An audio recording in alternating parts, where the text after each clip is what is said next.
Alors aujourd'hui, c'est pas un, mais deux invités qu'on reçoit, John. Salut les frères Meyer, comment ça va ? Salut Laurie et salut John. Salut les gars, salut les gars, mais en fait, en fait ça fait 30 minutes qu'on jacte. 1h30. Yes, alors je vais vous présenter un peu Romain Clément Meyer. Lequel est Romain, lequel est Clément, pour ceux qui nous regardent. Romain, petit blond, mes grands frères. Et Clément, du coup, moi. Ok. Alors, vous êtes deux frangins et vous incarnez quelque chose quand même qui est assez rare. Vous êtes deux jeunes qui ont décidé de ne pas attendre d'avoir 40 piges pour se poser des questions sur le travail. Vous êtes les cofondateurs du Meilleur d'ailleurs, une initiative que je trouve aussi inspirante que culottée quand même. En fait, il y a 2 ans, vous êtes partis faire le tour du monde pour aller à la rencontre de celles et ceux qui réinventent le travail à leur manière. Le tout à la sortie de vos études. Vous avez traversé 8 pays, rencontré plus de 200 personnes, récolté des dizaines de pratiques managériales et vous rentrez avec une matière incroyable que vous partagez aujourd'hui dans votre newsletter et vos interventions. Vous avez renouvelé l'expérience du voyage initiatique en France, cette fois en 2024, c'est ça ? Et ce que je trouve particulièrement fort dans cette aventure, c'est que c'est pas juste un road trip pour se faire plaisir. C'est une démarche qui est quand même très sérieuse, documentée et qui vient toucher à quelque chose de fondamental. Comment on travaille ? Pourquoi on travaille ? Et ce qu'on veut laisser derrière nous. Et j'aimerais aussi vous remercier pour un truc, c'est qu'en faisant ça, vous êtes la preuve que les clichés qu'on peut avoir sur les jeunes, qui seraient feignants, pas curieux, pas motivés, qui ne veulent pas travailler, sont totalement faux. Et vraiment, je trouve que c'est assez remarquable. John, je sais que cette quête d'une autre façon de travailler résonne fort avec la tienne chez Shodo. T'es un entrepreneur social engagé, et toi aussi, tu t'es demandé comment faire autrement pour créer une entreprise qui redonne du sens. T'as voulu inviter, réinviter, Réinvité. les frangins. Faut balancer le dos. On a tourné un premier épisode. Tu peux dire qu'on s'adore trop. Et comme on est des performeurs, on a perdu la bande. Donc en fait, 6 mois après, on réenregistre un épisode. Ok. Donc les gars, on va faire semblant qu'on ne s'est jamais parlé. Et pourquoi tu as voulu les inviter 2 fois du coup ? Parce que je pense que le message qu'on avait passé la première fois méritait la peine de vraiment sortir. C'était bien. Non, mais en fait, tu l'as dit, je trouve que c'est important d'apporter des preuves sociales. Je pense que ce que vous faites, les gars, qu'on peut faire autrement, sans être dogmatique, surtout en s'appuyant sur des choses qui marchent. Et je pense que laisser le choix, c'est comme quand la dernière fois on avait enregistré avec Anaïs Georgelin, et elle expliquait un truc très bien, c'est que un bon manager, c'est quelqu'un qui a un trousseau avec plein de clés, et il faut trouver très rapidement quelle est la bonne clé qui va ouvrir la bonne porte. Et dans cette métaphore, je trouve que d'aller pouvoir cataloguer, identifier, présenter des innovations managériales, c'est quelque chose de très cool. Et ça mérite d'être partagé. Alors maintenant, c'est à vous, les frangins, de parler. Est-ce que vous pouvez me parler un peu du début de l'aventure, le déclic qui vous a amené à vous lancer si jeune, si vite ? Sujet. Déjà, merci pour l'introduction. Ouais, on n'a jamais eu une aussi belle introduction. C'est vrai ? Si on pouvait te recruter pour le début de la conférence, avec plaisir. On C'est- amènera Laurie sur scène. Non, c'était une super intro. Alors pour te raconter un peu la genèse du projet, alors on a tous les deux des raisons un peu différentes avec Romain qui nous ont amenés à nous lancer là-dedans. Ouais. Donc moi je parle vraiment à mon nom à moi, sachant que j'ai 2 ans de moins, donc aussi une expérience un peu différente avant. Donc moi ça doit être on est en 2021, donc j'ai 20 ans, 21 ans à ce moment-là. Et j'assiste à un cours donc j'étais à l'EM Lyon, une école de commerce, et j'assiste à un cours avec une personne qui témoigne, un professeur qui invite 2 jeunes qui témoignent d'une odyssée managériale, donc un tour du monde qu'ils ont fait, 2 filles qui sont parties, qui sont allées à travers le monde découvrir des pratiques de management innovantes. Et là je commence à être pris dans le tunnel un peu social de l'école de commerce, où on me dit il faut que tu ailles dans des grands groupes, des cabinets, j'ai le prêt bancaire derrière et tout. Je me dis ok, là je commence à être happé par ça, et là je vois ce truc là, je me dis c'est ce que je veux faire. En fait c'est un format, c'est un espèce de nouveau métier qui est un peu entre l'exploration et l'entrepreneuriat, où au lieu de se lancer directement dans l'entrepreneuriat, tu passes d'abord par une phase exploratoire où tu vas rencontrer plein de gens, tu rencontres d'autres entrepreneurs, tu apprends un peu sur le terrain, et après si le sujet te plaît vraiment, là tu peux derrière te lancer dans l'entrepreneuriat, et nous c'est exactement ce qu'on a fait. Et moi, je voyais aussi, pour être tout à fait transparent, je voyais que, en fait, on était perdus avec mes potes quand on savait pas trop ce qu'on avait envie de faire. On était tous un peu perdus. Et je sentais que c'était pas la bonne voie pour moi de suivre un chemin classique, donc j'ai suivi ça à fond. Et ça nous a amené vers l'Odyssée managériale après. Yes. Et de mon côté, c'est marrant parce que tu l'as dit dans ton introduction en fait. Moi j'avais eu 3 expériences, donc je sortais de mon master. Ouais. J'avais eu 3 expériences professionnelles. J'avais vendu des jus innocents et des smoothies. J'avais grave kiffé.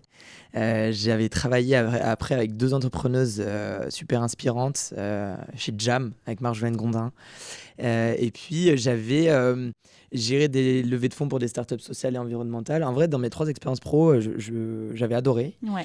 Mais si tu veux, il y a 3 constantes qui sont, c'est ce que je raconte en conférence, et il y a 3 constantes qui sont toujours revenues dans ces 3 expériences et qui m'ont décidé de ne jamais signer mon premier CDI. D'accord. Chez eux. C'était 1, le manque de reconnaissance, 2, le manque d'authenticité, et 3, une certaine exhortation de mes managers à être une personne trop différente de celle que je suis dans la vie réelle. D'accord. Et donc là, je reprends la phrase que tu as dit tout à l'heure, qui est très vraie, c'est que je me suis dit, Rome, si tu continues comme ça pendant 40 ans, tu vas péter un câble. Et donc, il y a tout de suite eu cette, un peu, j'ai eu de la chance, une espèce de réaction épidermique au monde du travail dans lequel j'étais. Et puis, on avait entendu parler de cette odyssée managériale. Et là, dans ma tête, il se passe une possible opportunité de, en même temps, voyager, parce qu'on y va aussi pour ça, mais surtout aller voir s'il existe des personnes qui, à l'époque, je pense, pour moi, sont peut-être aussi folles que moi. En tout cas, j'envoie le terme fou, mais qui pourrait penser de manière un peu décalée le travail et le management. Et ça répondait exactement à la raison d'être dans laquelle on était. Je propose à Clément et on s'est dit, ok, on y va, quoi, on candidate. Et ça a fonctionné, puisqu'on est pris on a la réponse, je crois, en juillet 2021. Ça veut dire quoi, vous candidatez ? On peut peut-être expliquer un peu ce qu'est l'Odyssée managériale. En fait, l'Odyssée managériale, c'est une association. Et à l'origine, c'est fondé par 2 personnes il y a plus de 10 ans. Donc, qui sont vraiment les pionniers sur ce thème-là. D'accord. Et l'idée, c'est vraiment, on est une asso. Tous les ans, il y a 2 personnes qui reprennent l'asso et qui partent et qui créent un peu leur propre projet à eux. D'accord. Et le thème, c'est l'innovation managériale. Au départ, c'est un projet qui est voué à partir à l'étranger. Il se trouve qu'avec évidemment le contexte, ça a évolué aussi. Et tous les ans, il y a une phase de sélection où c'est 2 étudiants qui sont sélectionnés par l'association pour partir. Ok. Mais il y a tout un process et il y a plusieurs étudiants qui candidatent à chaque fois. Ok. Et pardon, je voulais juste ajouter un point qui me paraît fondamental aussi sur ce qui nous a laissé le droit, je trouve, de se lancer tous les 2 dans ce projet-là. On a quand même eu une éducation, et je pense que c'est important pour s'il y a aussi des étudiants qui ont envie de se lancer dans des projets comme ça. On a eu une éducation, on nous a toujours dit que plus on était proche de ce qu'on était, en gros, de ce qu'on ressentait, de ce qu'on était profondément et de ce vers quoi on voulait aller, plus on serait bon aussi dans notre vie professionnelle. Okay. Et donc je pense qu'on avait tous les 2 intuitivement ce truc, on se dit on n'est pas à notre place là où on est, il faut qu'on se rapproche d'un projet, et ce projet-là nous parlait beaucoup, et notre éducation moi je me suis senti le droit de faire ça, en fait, d'y aller, d'avoir confiance, de me dire c'est un projet, au départ on n'a rien, quoi. On a 21 ans, on va voir des boîtes, on leur demande si elles veulent partir. On n'est pas manager, enfin il y a rien sur le papier, il y a rien qui va. Et moi j'ai senti que je me sentais capable de le faire, en fait. Ça, je trouve ça important de témoigner là-dessus. Ouais, ok. Ouais, quand vous parlez d'éducation, vous parlez d'éducation à la maison, quoi. À la maison, les parents qui me disent en vrai, allez-y, quoi. On en parlera après, justement, parce que je trouve que c'est un truc qui est assez intéressant de voir ce qui pousse à se lancer avec son frangin, quoi. Mais avant, je voudrais qu'on joue un peu, parce que je sais que là, j'ai trois joueurs en face de moi. Lyonnais, en plus. Ouais, qui plus est. 3 fans de foot. J'ai réussi à placer une petite comparaison avec le foot et tout. Non, mais j'ai taffé. Alors, je vais vous poser des questions, et l'idée, c'est de me répondre du tac au tac. Attends, moi, je peux jouer, ou il y a que qui jouent ? Non. Ah ouais, vas-y, joue si tu veux. Ok, trop bien. Alors, 3, 2, 1. La pire dinguerie managériale que vous avez croisée. Allez-y, les gars. C'est pas du tac au tac. Ouais, c'est... Nous, j'ai du mal à répondre, parce nous, on essaye d'aller voir ceux qui font les choses bien et tout. On s'est rarement retrouvés dans des situations... négatif ou positif? Ouais, moi, je voulais un truc un peu croustillant. Un peu négatif, ouais. Négatif. Moi, j'ai des trucs drôles, mais pas... En fait, nous, pour vous dire ce qu'on ressent en exploration. Ouais. Alors moi, déjà, j'ai du mal à dire des choses bien, pas bien. Nous, on n'a pas été manager. Je me sens pas toujours légitime de dire ça c'est bien, c'est pas bien. Moi, j'aime bien montrer ce qui se passe et après on voit. Et souvent, quand on va voir des entreprises, on nous les recommande plusieurs fois. Okay. Donc c'est rare qu'on se retrouve vraiment dans des situations complexes. Ce qu'on peut ressentir parfois, c'est qu'on nous invite à un endroit. Et alors ça nous est arrivé pendant le tour du monde pas mal. Et en fait, on a un pitch pendant longtemps avec le dirigeant, la dirigeante ou le Respocom. Et après, on nous laisse peu aller rencontrer les gens sur le terrain, les collaborateurs, les collaboratrices. Et ça, généralement, ça nous met quand même la puce à l'oreille. On se dit, bon, il y a peut-être quelque chose qui s'est passé. Mais j'ai pas de souvenir vraiment de situation managériale où on se dit... Si, alors moi, il y a un truc là à laquelle je viens de penser. Bon, on a complètement raté le jeu, mec. Ouais. Nadja, vas-y, tu vas remonter le niveau, je le sens. La pire dinguerie. Mais non, mais comme nous, on n'a pas... Si tu veux, on a fait très peu d'entreprises. Clem, il a fait 4 mois de stage, plus moi, 3 mois. En fait, nous-mêmes, on n'a pas vécu énormément de situations managériales. Mais par contre, j'ai des potes, notamment mes potes avocats. Parce que dans le cabinet d'avocats, on a eu la chance de voir un cabinet d'avocats assez innovant à la fin de notre Tour de France. Là. Mais bon, de ce que je comprends, en tout cas des dires de mes amis avocats et avocates, le management dans les cabinets d'avocats sont quand même complexes, quoi. Enfin, ça a l'air d'être difficile. Et ouais, j'ai une pote qui reçoit, elle fait un travail pour un associé, quoi, et qui apparemment ne connaissait ni son prénom, ni sa fonction. Et elle dit, mais ça a vraiment été rédigé par un avocat, ça ? Devant, avec en copie, tous les associés, dont l'associé direct de cette personne. Et là, je me suis dit qu'on était dans des sphères, si tu veux, qui étaient trop différentes de ce que nous, on avait vu pendant longtemps. Et ça, je suis sûr, bon, ça existe dans d'autres secteurs. Mais ça fait 2-3 fois qu'on me dit dans les cabinets d'avocats qu'il se passe quand même des choses qui sont quand même pas folles. Vas-y, John, à toi. Écoute, moi, j'ai 2 souvenirs. Mais je pense que c'est pas forcément les 2 plus grosses dingueries que j'ai eues dans ma vie, mais c'est celle, donc quand t'as posé la question. Ça t'est venu direct. Là, tout à l'heure, j'étais gentil, j'ai pas voulu phagocyter la parole et tout, tu vois. Après, les mecs, ils reviennent plus, ils étaient déjà revenus 2 fois. Faut être sympa avec eux. Non, alors en fait, j'ai un souvenir de ouf. Je suis en 3e. Non, je suis en seconde. Et c'est mon prof de physique. Il rend les copies. Et j'ai une pauvre note. J'ai vraiment une note dégueulasse. Et il me dit, Salmona, je sais pas, il me dit, Salmona, t'as 7. Il me dit, t'aimes pas la physique, t'aimes rien. Et il me sort ça comme as. Et en fait, je trouve ça hyper violent parce que t'es attaqué, tu te sens vraiment comme une grosse demeure, tu vois. Et à l'époque, je sais pas, t'es pas majeur, t'es un peu fragile. Donc ça, c'est vraiment un souvenir. Je me dis, putain, mais alors que le mec, il est prof, il est censé te faire grandir, te donner envie d'étudier, enfin bon, bref. Donc ça, c'était incroyable comme souvenir. Et le deuxième, c'est mon premier boss, qui en fait m'a marqué de ouf parce que c'est un mec qui m'a appris l'exigence. Enfin, je pense que une grosse part de ce que je suis, de la réussite, enfin quelque part qu'on a, c'est parce que ce mec-là, il m'a transmis un bagage, notamment sur l'exigence et tout. C'est un peu coach Vaïd. Ouais, tu vois, c'est hyper exigeant, hyper... Et en fait, ce gars-là, je me souviens, mais en vrai, je le kiffe, hein, mais j'ai une forme de syndrome de Stockholm, là, quelque part, j'en sais rien. Putain, et en fait, des fois, on avait des one-to-one. Et il partait en vrille, genre, il me faisait des retours, le ton, il montait, etc. Et les portes, elles étaient ouvertes. Et tout le monde entendait. Et en fait, quand je sortais de ces points-là, au début, je me rendais pas compte. Au début, je sortais de ces points-là et je voyais les gens, ils baissaient la tête. Quand je passais dans les couloirs, ils baissaient la tête, ils me regardaient pas et tout. Je disais, bah, c'est pas grave en fait. Alors qu'en fait, si, c'est grave. Tu vois, je veux dire, en fait, quand tu te fais soulever en one-to-one, en fait, te faire soulever, c'est à la rigueur, ça s'entend, mais la porte, elle est fermée, il y a une forme de respect. Mais quand tu te fais soulever devant tout le monde, là, il faut quand même être solide. Et en fait, je me suis rendu compte que en fait, ça nourrit un truc chez moi où je me disais, putain, en fait, il m'a soulevé. Demain, je vais revenir et je vais le niquer. mais dans le travail, tu vois, je vais bosser hyper dur et ça nourrit ça chez moi. Mais en fait, je vais lui niquer les genoux. Et en fait, non, mais je me disais, ça me fait du bien parce que ça me pousse à l'excellence, etc. Et j'ai mis vachement de temps à me rendre compte que, en fait, c'est pas réplicable parce que c'est toxique. Tu vois. Allez. Ça, vous pourrez me répondre. La principale différence que vous avez constatée, des Français dans leur façon de manager. Est-ce qu'il y a une différence en France versus le reste du monde? Énorme, ouais. Énorme. Moi, je peux peut-être prendre l'exemple de la Corée du Sud ou de la Norvège. On peut prendre des extrêmes comme ça, c'est très parlant.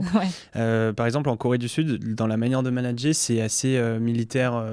C'est un pays donc, où il y a le service militaire qui est vraiment inclus là-bas. Socialement, il se passe plein de choses hiérarchiques déjà dans l'organisation de la société. Et donc, le management est assez militaire et c'est souvent un ordre et après, c'est exécuté.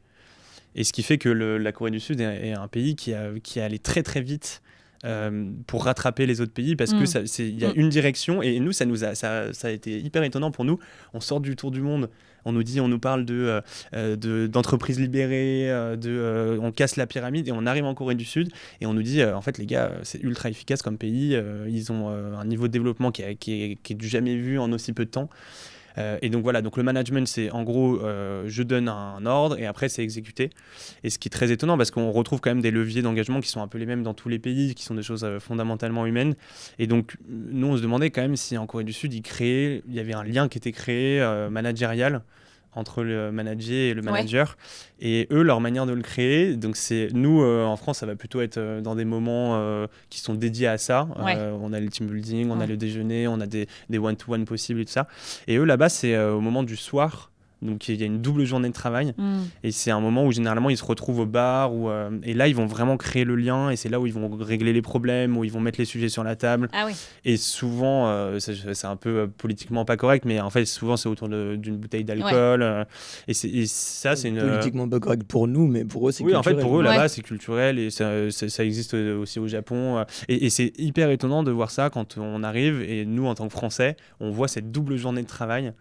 Et on le voit de nos propres yeux parce que quand on va prendre l'apéro le soir avec Romain, on voit les professionnels qui sont au bar et les bars qui sont remplis de gens en costume cravate et où vraiment ils parlent quoi.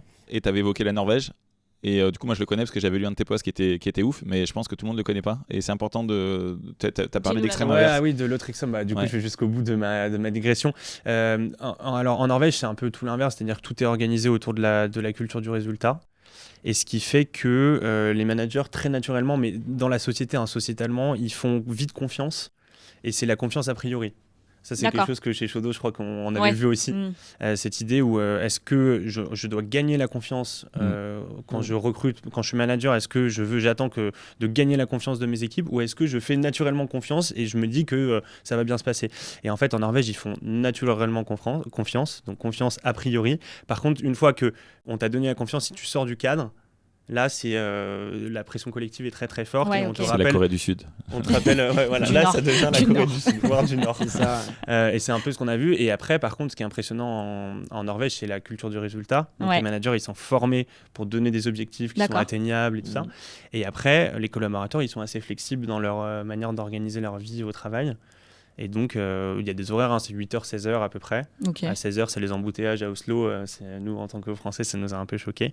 Mais après, nous, on a rencontré des collaborateurs qui nous disent nous, là, le mercredi après-midi, on est parti au ski pendant 2 heures, on revient. Et c'est ça, ce post sur LinkedIn. Romain, il avait mis une photo d'une personne qui est avec des skis dans le métro.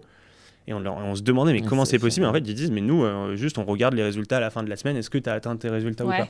Et ça détonne énormément par rapport à ce qu'on peut voir en France après et dans d'autres pays aussi. Et c'est quelqu'un qui nous avait dit que les horaires du bureau, je crois, étaient câblés sur les horaires d'ouverture de la crèche.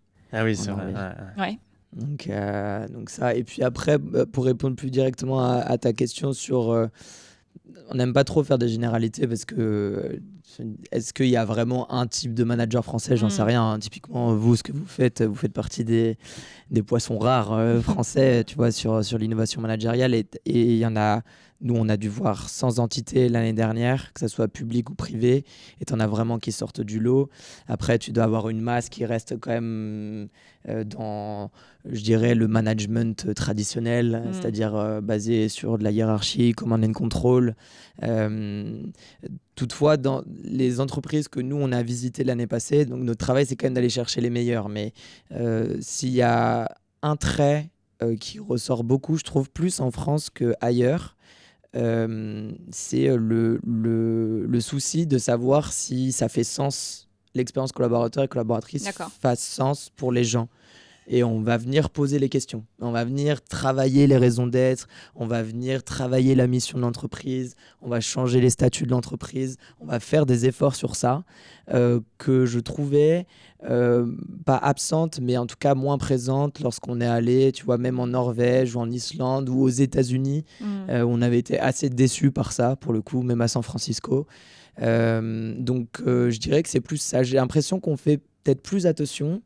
En tout cas, on le travaille, on le prend en considération. C'est est-ce que pour toi, John, pour toi, Laurie, là, ce que vous êtes en train de faire, ça fait sens? Et si oui, comment on peut continuer à faire ça? Sinon, qu'est-ce qu'on peut changer, tu vois?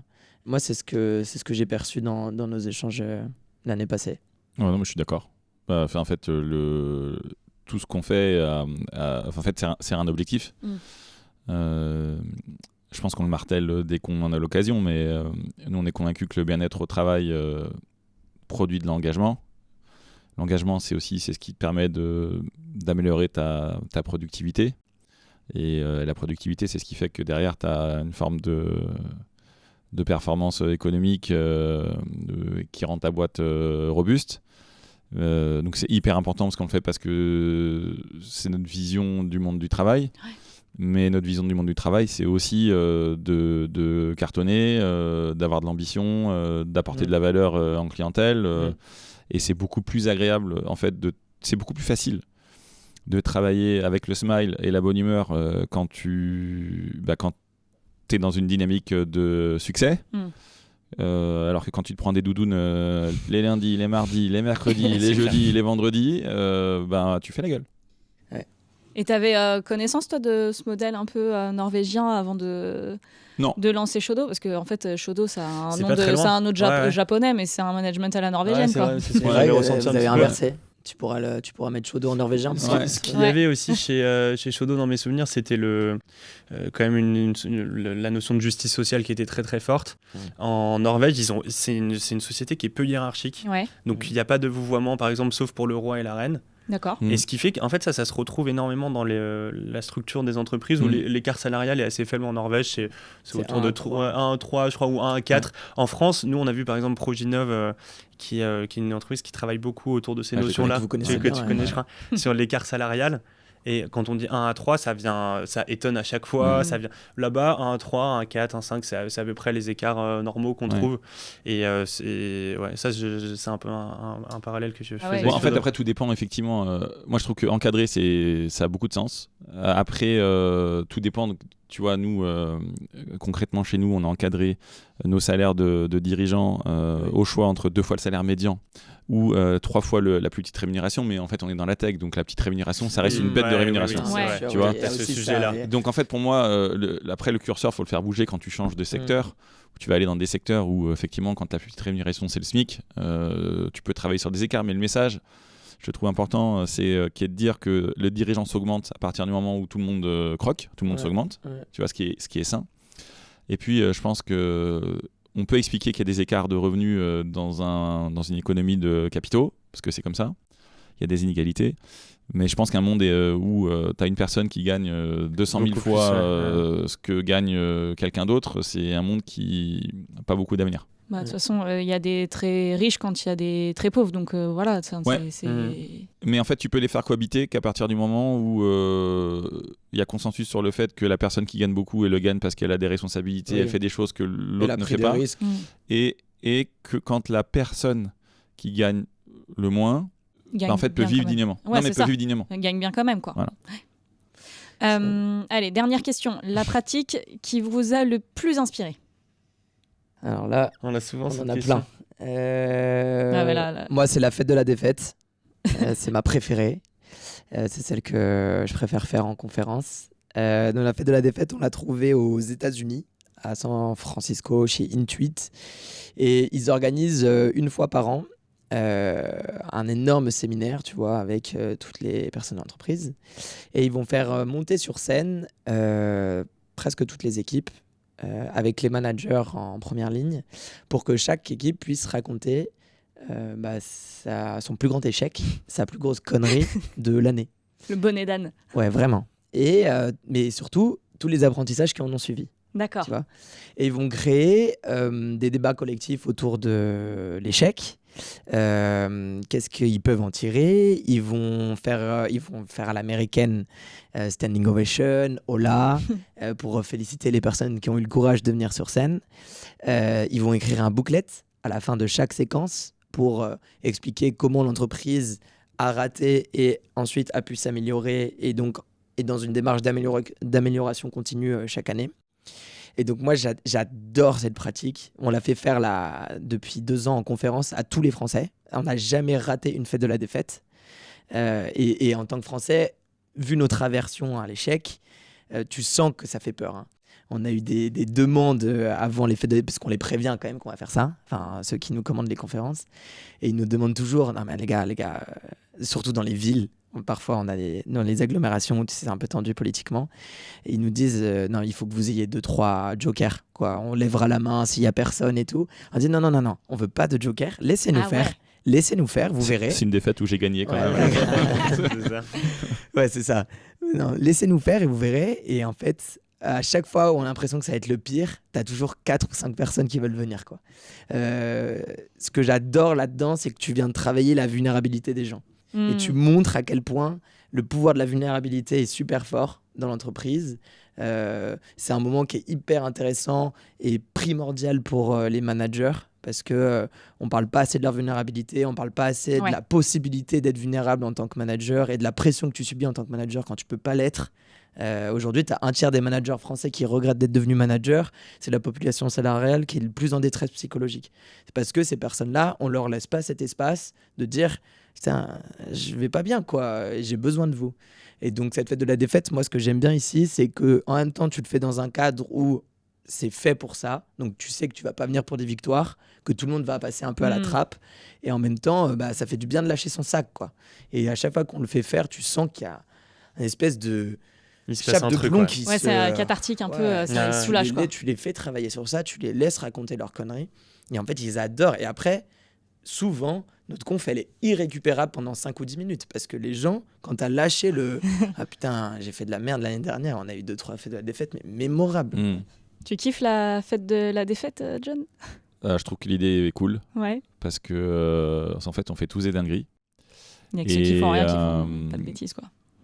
Alors après, je trouve que c'est plus facile de mettre en place des fêtes de la défaite qui sont hyper sincères quand tu as eu des succès quand même avant. Tu vois? Oui.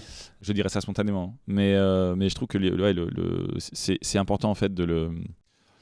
Enfin, je comprends complètement pourquoi vous le faites et pourquoi c'est fait, quelle est l'importance de tu vois, travailler ta vulnérabilité, de dire devant tout le monde on a merdé, j'ai merdé, etc. Et en fait, moi, ça, je le trouve important parce que quand tu es dirigeant, je pense que la première des choses à assumer, c'est que quand il y a des loses, t'es responsable. Tu vois, t'en es responsable. Plutôt que, je pense que le premier réflexe en général, c'est de se dédouaner en disant mais c'est pas moi. Enfin, tu vois. Et je pense que la mise en commun, la co-responsabilisation des loses, c'est important. Ouais, puis de montrer qu'un manager, c'est quelqu'un de vulnérable aussi et que...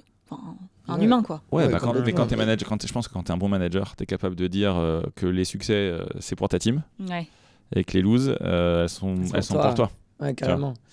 Mais c'est exactement ça. Et je pense que c'est aussi un moment hyper fondateur pour une équipe, tu vois, quand t'as un manager qui peut dire je sais pas faire, je suis dans la merde, j'ai besoin de vous, quoi. Moi, c'est une des phrases les plus puissantes qu'on nous a dites pendant le tour du monde, où on était dans cette entreprise norvégienne là, qui s'appelait Miles, qui était notre entreprise référente sur la création d'une culture de confiance. Et on lui avait c'était Tom, il s'appelait, et on lui avait dit mais comment tu fais pour recréer un lien de confiance, c'est super technique de créer un lien de confiance avec les gens, ça prend vachement de temps, il y a beaucoup de facteurs qui rentrent en jeu. Et donc il nous avait donné un exemple, il m'a dit moi c'est très simple, quand j'ai envie de recréer du lien très rapidement, je les emmène au resto, mon équipe, je m'assois en face d'eux, je les regarde, je leur parle avec authenticité, je leur dis les gars, je suis dans la merde, j'ai besoin de vous. Et avec cette phrase, il se passe quelque chose en fait. Et tu pourrais avoir peur en tant que dirigeant, dirigeante et manager de dire ils vont me lâcher, ils vont plus avoir confiance en moi. à 95%, je suis persuadé, et c'est ce qui se passe, en tout cas avec les personnes qu'on a vues, que ça crée l'effet inverse, ça crée un effet d'engagement, ça fait évacuer les syndromes d'imposteur de « Ah, putain, mais en fait, John, Laurie, eux aussi, ils ont des difficultés. » Et donc, moi, ça crée deux choses. Ça crée moi aussi, j'ai le droit de me tromper. Ouais, voilà, donc, j'innove derrière, je produis plus, je peux innover, je peux me tromper, donc je vais plus tenter. Et deux, mais en fait, c'est des humains comme moi. Et lui aussi, il peut avoir des émotions négatives, de tristesse, alors qu'il avait toujours son masque de dirigeant, manager. Donc non, j'ai envie d'aller l'aider en fait. Et ça change. Et en une phrase, authenticité, vulnérabilité. Et je pense que ça a un effet de superpuissance qui est génial. Ouais, mais c'est ce que j'allais dire en fait. Ça ancre le droit à l'erreur. Et à partir du moment où le droit à l'erreur il est ancré, ça pousse les gens à innover et à tenter des choses. Et je trouve que ça donne aussi un exemple de comment tu vas résoudre l'erreur et résoudre le conflit, en fait. Tu vois, c'est de ne pas rester seul face à ça. Est-ce que je peux partager une pratique ou tu veux qu'on avance Vas-y. Non, parce que pour ça. Tu fais partie des invités aussi au podcast. J'adore parler de la fête de la défaite. Parce que quand on se lance sur la fête de la défaite, on peut y passer une demi-heure. Non, donc là, sur le volet fête de la défaite, on est sur le côté vulnérabilité. Et nous, dans ce qu'on voit sur le terrain, là, quand on crée, alors il faut que ça parte d'une intention qui est vraiment authentique. C'est ça qui est difficile, c'est que il y a des gens qui ont compris que être authentique, mettre des fêtes de la défaite, faire de la vulnérabilité, ça permettait de créer un lien, mais où l'intention n'est pas d'être authentique, de vraiment raconter quelque chose où on est vulnérable. Donc je pense que ça, c'est hyper important. Et ça, c'est sur le volet comment on crée une culture de confiance. Donc nous, qu'on a beaucoup vu autour du sujet de l'engagement, comment on engage les personnes, donc créer une culture de confiance, et là-dedans il y a la vulnérabilité. Il y a autre chose, nous, qu'on voit beaucoup, c'est comment une fois qu'on a créé de la confiance, on peut responsabiliser les personnes. Donc les deux vont ensemble. Et sur la responsabilisation, il y a est-ce que, en tant que collaborateur ou collaboratrice, je me sens écouté dans des décisions qui vont être hyper importantes. Et là, moi, il y a une pratique que j'ai adorée chez Martin Technologies. Donc, c'est une entreprise ils impriment sur des verres. Donc, c'est industriel. Il y a 100 collaborateurs et c'est à côté d'Angers, je crois. Et Martin Technologies, ce qu'ils ont décidé de faire il y a quelques temps, ça s'appelle l'ethnomarketing. Et l'idée, c'est qu'ils construisent la stratégie avec les collaborateurs et à partir des collaborateurs. Et ça se rapproche de ce que nous, on a fait avec l'exploration. C'est-à-dire que avant de lancer le plan stratégique pour 2030, ils vont laisser la possibilité aux 80 collaborateurs d'aller sur le terrain, d'aller dans leur emploi du temps, d'aller rencontrer des initiatives. Donc, ils sont allés visiter, ils sont allés voir le Décathlon, ils sont allés voir plein de bureaux, ils sont allés voir des initiatives autour de l'environnement, des chaînes industrielles qui faisaient attention au climat. Donc, c'est vraiment, on implique via une posture un peu d'exploration des collaborateurs. Et après, au moment où on va organiser le séminaire pour repenser la stratégie, là, on a un espèce d'énorme World Café où chacun apporte ses contributions, ce qu'il a vu, les idées intéressantes et tout. Et donc, ce que j'adore derrière ça, c'est je me sens impliqué dans la création d'une stratégie. Je trouve que ça, en termes d'engagement, et on avait quelqu'un d'autre qui nous en avait parlé chez Kiabi, où ils ont essayé de faire ça vraiment, de partir du terrain pour construire la stratégie. C'est d'autant plus difficile que l'entreprise est de grande taille. Mais pour moi, ça reste quand même autour de l'engagement quelque chose d'absolument central et hyper important. Et ça, on l'a vu en France, dans un contexte qui est industriel. Donc, j'aime bien dire ce message-là aussi, c'est que l'innovation managériale, nous, ce qu'on voit, c'est pas que des entreprises à Paris qui seraient des startups ou quoi. Là, on était au fin fond d'Angers, entreprise industrielle, genre Chaudot. Non, mais je trouve ça hyper important de transmettre ce message-là aussi. Alors, du coup, donc, votre métier, c'est de donner des conférences. Mais aussi, vous, on en a parlé, Romain, pendant la préparation du podcast, vous proposez un programme destiné aux dirigeants, aux RH, en fait, aux curieux qui ont envie d'échanger entre eux. C'est ça? Vous pouvez nous parler un peu de ce truc-là? On va te raconter quand même l'histoire de pourquoi après, qu'est-ce qu'on a fait après ce tour du monde. Parce que généralement, après l'Odyssée managériale, c'est un projet en 3 phases. C'est un projet où tu lèves des fonds, tu vends des prestations de services. Donc là, on avait 20-22, on leur a dit « Ok, on est 2 frères, on veut partir en tour du monde, donnez-nous de l'argent. » Ça a été facile à convaincre. Après, tu as le tour du monde pendant 6 mois. Et puis après, nous, on est revenus. Tu es censé faire 2-3 conférences pour faire un état des lieux de ce que tu as vu. Mais nous, je ne sais pas ce qui s'est passé. Je pense qu'on est arrivé un peu au crépuscule du Covid. On est arrivé avec une proposition de valeur on vient de voir 200 personnes dans 8 pays avec plein d'idées. Tout le monde était un peu paniqué avec le télétravail. Et la conférence a bien pris. Ouais. Et donc en 2023, je crois qu'on fait une 40aine de conférences. Ça marche bien. Et il y a de plus en plus de personnes qui nous disent « Ok les gars, c'est super ce que vous présentez, mais qu'est-ce qui se passe en France ?» Et en fait, on n'en avait aucune idée, puisqu'on n'était pas allé visiter la France. Et donc là, on s'est dit « Bon, c'est quand même con. C'est sûr qu'il se passe des choses super en France. » Et donc on se dit « On va repartir en exploration française.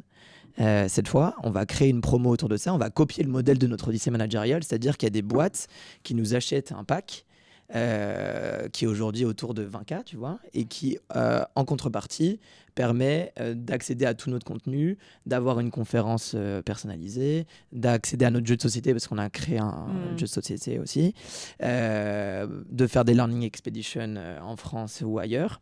Voilà. Et donc, l'année dernière, on a fait ce Tour de France où on a revisité 100 boîtes, on a 100 boîtes en France. Ouais, de nouveau 100 entreprises et on a de nouveau interrogé, je crois que c'est 250 collaborateurs, c'est ça?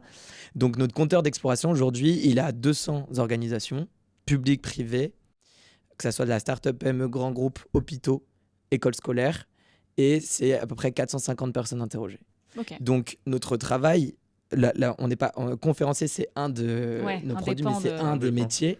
Notre vrai métier aujourd'hui, c'est explorateur managérial en fait. C'est créateur de contenu autour de l'innovation managériale et notre entreprise s'appelle Le Meilleur d'ailleurs parce que notre raison d'être, c'est d'essayer de partager le meilleur des pratiques de management qu'on a vu ailleurs, que ce soit en France ou à l'étranger, pour pouvoir inspirer des entreprises qui ont envie de progresser sur ces sujets, notamment pour favoriser l'engagement collaborateur. Voilà. Et juste pour te parler de ce qu'on fait avec les promos, là cette année, on a essayé de créer des promos où nous on part pas explorer. Parce que le problème c'est toujours ces deux casquettes, est-ce qu'on est explorateur ou entrepreneur? Et le problème c'est que quand nous on part explorer pendant un an, quand on vient vous voir chez Shodo, on passe la journée avec vous et tout, mais en fait on n'a pas le temps d'être entrepreneur, de développer ce qu'on fait, et donc on avait quand même cet enjeu là cette année de pas repartir en exploration. Mais de reprendre notre casquette d'entrepreneur et de créer quelque chose, de capitaliser sur tout ce qu'on avait fait. Et donc là, ce qu'on essaye de faire, c'est de repenser un peu la collaboration entre des entreprises pour réfléchir ensemble à des sujets stratégiques RH qui sont quand même très complexes. Comment l'IA, les compétences, la confiance, la responsabilisation et tout ça. Et pour ça, nous, on est un tiers de confiance au milieu. C'est-à-dire qu'on crée des promos, on crée du lien entre elles, c'est souvent avec des DRH. Et au lieu qu'on se voit de temps en temps et tout, nous, on crée vraiment un gros séminaire où on fait quelque chose, où on rentre ensemble, on crée du lien. Et après, on fait ce qu'on appelle les Learning Expeditions contributives. C'est-à-dire qu'on a 5 entreprises, on va en voir une. Et donc, l'entreprise accueille une fois chez elle et en échange, elle va voir 4 autres entreprises qui font partie de la même promo. C'est un dîner presque parfait. C'est un peu ça. T'as raison, et à la fin, on met 7 sur 10. Et voilà. 5 sur 10. Et ça fonctionne pas mal. Et en fait, on exploite le contenu qu'on a du Tour du Monde et du Tour de France. Parce qu'il y a déjà plein de choses à raconter. Ok. On va passer à la deuxième partie sur un sujet qui me tient à cœur parce qu'il me concerne encore. Plus pour très longtemps, ça se trouve, mais bon, voilà. En fait, je voudrais parler de la jeunesse. Faut se charrier avant qu'on nous charrie, tu vois, c'est ça la technique. T'inquiète, John, ça m'arrive. Je me sens visé. T'inquiète, John, ça m'arrive. Tout le monde est en train de me mater. Il a fait croire qu'il était né en 1992 tout à l'heure. C'est vrai? Ah, je dis 80. Ouais, 80. Je dis 80. Ah oui. Enfin, j'ai cru que c'était la vanne que tu sois né en 80. Je me suis dit, il est pas né avant, quand même. Alors, la jeunesse, du coup, la vôtre, elle est marquante. Vous avez 25 et 27 ans. Votre projet, vous le lancez au début de la vingtaine. Vous l'avez senti un peu comme un poids, cette jeunesse? Est-ce qu'elle vous a freiné ou, comment on se sent quand on est jeune et qu'on se lance? Moi, je pense qu'il y a une espèce d'innocence et de folie qui te lance à fond. Moi, je ne l'ai jamais ressenti comme un poids. Toujours pris comme une énorme force. Et en fait, plus que ça, je sais pas si c'est la jeunesse, mais c'est le fait qu'on soit frères. En fait, travailler avec... on s'est toujours dit ça, on serait seuls, chacun des deux côtés, je pense qu'on serait nuls. Vraiment, je pense qu'on serait pas bon. Je dirais peut-être pas nul. Pas nul, mais franchement, on serait pas dingue. Et on a mis longtemps à le comprendre, mais en fait on est hyper différents mais très complémentaires. Et on s'apporte, que ça soit sur la scène pendant les conférences, que ça soit dans le travail quotidien. je sais pas pourquoi, les parents ont bien fait le travail, mais on a 2 caractères qui sont extrêmement différents. C'est-à-dire que moi, je suis un espèce de bordélique, rêveur, un peu stratégique, en même temps très commercial, qui est un peu fou. Ouais. Clem est plus carré que moi, plus consciencieux, plus empathique. En fait, on a une espèce de yin et yang là. Et donc là, vous êtes en train de vous dire, c'est exactement le cas pour tous les deux, c'est ça? On verra ça. mais donc non, pour répondre à ta question, pas de poids sur la jeunesse. Au contraire, je pense qu'on a fait une force rapidement. Par contre, ce qu'on a très rapidement identifié, et ça Clem en parlera mieux après, il pourra vous dire ce qu'il fait en conférence en ce moment, c'est qu'on a tout de suite compris, dès la première conférence, on serait attendu au tournant sur ces sujets. Ouais, spoil pas parce que c'est ma. C'est la après. question Après. Ok, je laisse Clem. Ouais, non, je trouve ça génial que tu nous interroges sur ce sujet-là. Alors, moi, j'ai un avis un petit peu différent de Romain là-dessus parce que je suis un peu plus jeune et quand on commence le projet, j'ai 21 ans et je me retrouve à 21 ans à faire une conférence devant 500 personnes, 500 managers, pas d'expérience managériale. Donc évidemment, à un moment, je me dis, est-ce que ma jeunesse n'est pas un peu un poids dans cette situation-là? Qu'est-ce que je fous là, quoi? Ça t'a pris la tête longtemps. Et ça m'a pris la tête longtemps. J'avais aucune envie d'être donneur de leçons. Moi, je suis persuadé que quand tu vis pas pleinement quelque chose, tu peux pas te donner de leçons sur le sujet.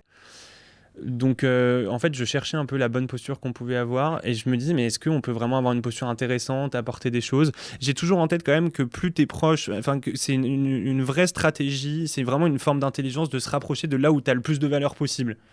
Et j'avais du mal à trouver au début où est-ce qu'avec Romain, dans l'expérience qu'on avait, on pouvait apporter quelque chose aux gens autour de nous, à l'écosystème de l'innovation managériale et tout.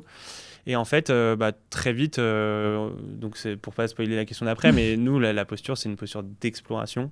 Oui, et ça n'a rien à voir avec une posture d'expert. Il y a beaucoup d'experts conférenciers sur les questions managériales, des gens qui ont des méthodologies, qui ont vécu des choses et tout. Nous, on n'a aucune méthodologie, on n'est pas en train de dire, voilà, vous devez faire ça. C'est pas du tout la posture qu'on amène. Et donc, je pense qu'on a trouvé petit à petit. Et là où la jeunesse est une force, c'est qu'aujourd'hui, maintenant qu'on a trouvé notre posture, quand on arrive en conférence, les gens ils se disent mais c'est quoi qu'est-ce qui se passe quoi, déjà c'est innovant de nous ramener en conférence et donc maintenant je dirais que c'est une force et on a su jouer un peu avec mais j'ai été content d'avoir Romain avec moi dans certaines conférences. Moi je trouve ça marrant que en fait je ressens parce que vous avez parlé beaucoup de jeunesse etc. C'est ta faute Salory depuis le début du podcast et en fait moi mais en fait quand je vous ai vu la première fois je me suis jamais dit c'est 2 jeunes, tu vois. Mais genre, ça m'est vraiment pas venu à l'esprit. Ah ouais? Ouais. Parce que je considère que... déjà, je pense que c'est un travers français aussi je vais citer un grand penseur, philosophe français, Kylian Mbappé, qui dit, moi, tu me parles pas d'âge. Et en fait... ça me vient souvent à l'esprit, je te le dis. Mais quand t'es bon, t'es bon. T'es bon, et quand t'es crédible, quand t'es pertinent, tu vois. Je te remercie. Et moi, je vous vois plus comme tu vois, des photographes. En fait, un photographe, il se balade dans la rue, il fait du street portrait, tu prends des photos, les photos, elles sont belles. Tu fais réagir des gens parce que les gens ils voient un message, enfin ils interprètent ce que tu vois, le message que vous apportez il est interprété. Bien sûr. Hein. On a nos billets, vous en faites un cadeau et les gens ils en font quelque chose derrière ou ils en font rien. Tout à fait. Et pour moi tu vois, il n'y a pas de syndrome de l'imposteur à partir du moment où tu vas prendre des photos, tu prends des photos. Quand tu prends des photos à 17 ans ou tu en prends à 77 ans, tu continues à prendre des photos. Ouais. Et moi, ça m'a jamais choqué. Quoi. Après, moi, je suppose que tu me poses pas la question sur la jeunesse parce que tu me cancelles parce que j'ai 44 piges et que j'ai rien à dire là-dessus. Tu vois. Non, c'est pas ça. Justement, en fait, tu as plein de trucs à dire sur la jeunesse parce que, tu vois, j'avais écrit que tu n'étais pas un vieux. Parce que t'es le plus âgé de nous. Enfin, je veux pas remuer le couteau dans la plaie, mais t'es le plus âgé, quoi. Là, on fait de l'agisme. Et en fait, je vais me servir de la définition de Salomé Saké. Je sais pas si vous avez lu son bouquin Sois jeune et tais-toi, où en fait, elle appelle vieux. Elle va dire que les vieux, donc de façon connotée, péjorative, sont toutes celles et ceux qui vont juger la jeunesse de loin, sans tenter de la comprendre, et qui en fait vont s'en distancier, quitte à nourrir en fait un gap, tu vois. Et ce qui fait qu'il peut y avoir des vieux jeunes et des moins jeunes pas vieux. Ouais. Vous avez compris? Et en fait, toi, John, t'es pas un yeuf parce que tu te distancies pas de la jeunesse. Mais t'es yeuf. T'es le plus âgé, mais en fait, regarde. T'es un vieux jeune. Pour preuve, il y a 7 ans, en fait, pour créer Shodo, tu choisis de t'associer avec Guillaume. À l'époque, il est recruteur. T'es son chef. Ouais. Il a 10 piges de moins que toi. Et en fait, ça t'empêche pas de lui donner le même pouvoir de décision. Tu vois, chez Shodo. Et mine de rien, 4 ans plus tard, bah, c'est à moi que tu fais confiance. J'ai 30 piges, 15 ans de moins que toi. Et en fait, c'est un truc que j'ai certainement jamais dit, mais j'admire en fait cette capacité que tu as à faire fi des biais. Et j'espère que quand je serai plus vieille, plus âgée, j'aurai le même mindset que toi en fait.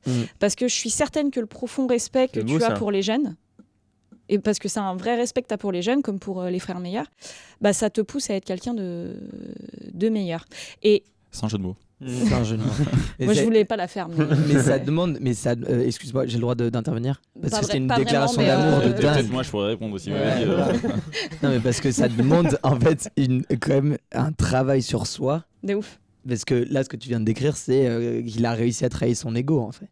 Bah, est-ce que c'est de l'ego ? Ça vient d'où en fait Non, mais alors, pour truc-là répondre, déjà, ce que je voulais tout de suite dire, c'est que j'espère que quand tu auras mon âge, je serai encore vivant. Moi aussi, je te le souhaite, vraiment. Et une fois que j'ai dit ça, en fait, moi, je pense que je me sens beaucoup plus... Parce qu'on parle depuis un moment, finalement, d'authenticité, etc. Tu vois, dans l'éducation que vous avez reçue, c'est être le plus proche de soi-même, etc. Et moi, je pense que quand j'ai commencé ma carrière, bah, j'étais pas authentique. Moi, j'ai une éducation... Enfin, pas une éducation à la maison, mais tout ce que j'ai entendu, toute la merde qu'on m'a mis dans la tête quand j'étais en prépa, en école de commerce, c'était, je dis souvent parce que c'est complètement fou en vrai quand on réfléchit bien, quoi. Moi, quand j'allais passer des entretiens, on me disait surtout faut mettre des costumes un peu sombres, gris anthracite, noir, faut couper les cheveux. Pas de bonnet bleu. Faut vraiment rasez-vous. Et en fait, le message, c'était vraiment sois un clone, ressemble à tous les autres. Fais pas de vagues, rentre dans le moule. Et ça, c'est vraiment quelque chose qu'on te fout dans le crâne. Moi, ma génération, on nous a foutu ça dans le crâne très tôt. Et tu vois, et moi, j'ai mis un temps fou à le discuter. À le discuter, à le déconstruire, à dire non à ça, tu vois. Ça te gênait pas? Mais au début, tu réfléchis pas, parce qu'en fait, au début, en fait, tes profs te disent ça. Tu sais, c'est le biais d'autorité, on te dit ça. Tes potes font pareil, tout le monde fait pareil. C'est hyper dur d'aller contre ça. Bon, alors en fait, au début, tu l'admets. En fait, tout le monde fait pareil, donc c'est qu'il faut faire. Puis en fait, à un moment donné, tu te rends compte. Vous avez dit un truc hyper important, c'est à partir du moment où tu as le droit à l'erreur, ça te donne envie d'innover. Parce qu'en fait, tu sais que tu peux te planter et que c'est pas grave. Et ben, je pense que l'authenticité, c'est ça. C'est-à-dire que moi, à un moment donné, je me dis, mais attends, mais. Putain, moi j'aime les bonnets, j'aime avoir les cheveux longs. En fait, et puis en fait, je suis fort. Donc en fait, j'ai même plus besoin de me déguiser et de mettre un costard pour montrer, en fait, pour avoir de la street cred. C'est-à-dire parce que je suis sapé comme je suis bien sapé. Alors les gens, ils vont me trouver. En fait, ils vont m'aimer. En fait, non, je leur montre pas de blanche parce que j'ai un beau starco et que je parle bien, etc. Je pense que on dépasse ça et c'est ça finalement, je trouve, avec l'âge, c'est de te dire.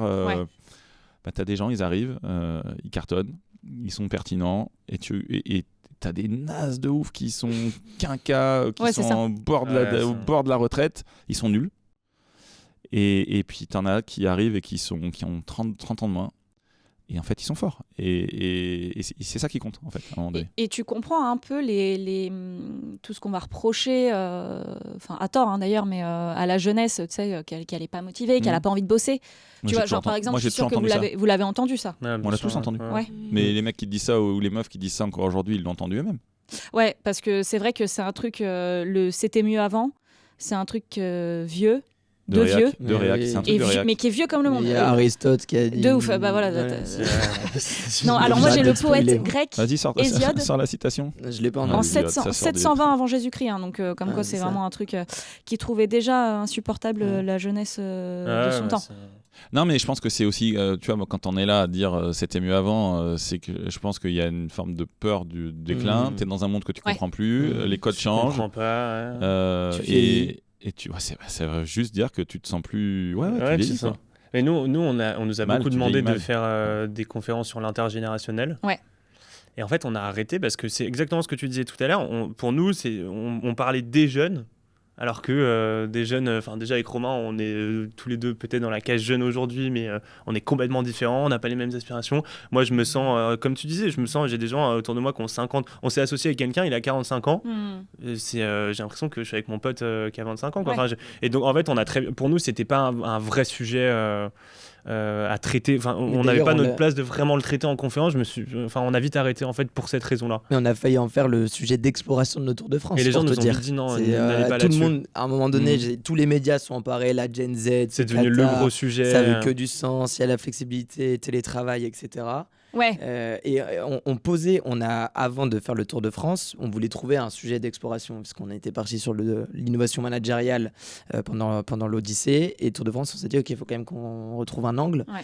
Et quand on posait la question, on était parti avec l'idée de partir sur les jeunes. Ouais. Les DRH me regardaient, c'est un faux sujet, ça. Ouais, c'est réducteur. C'est un faux sujet. C'est réducteur, c'est dur. Alors, il y en a qui le traitent de manière très intelligente et c'est bien et tout, mais c'est dur à traiter sans rentrer dans des stéréotypes, sans.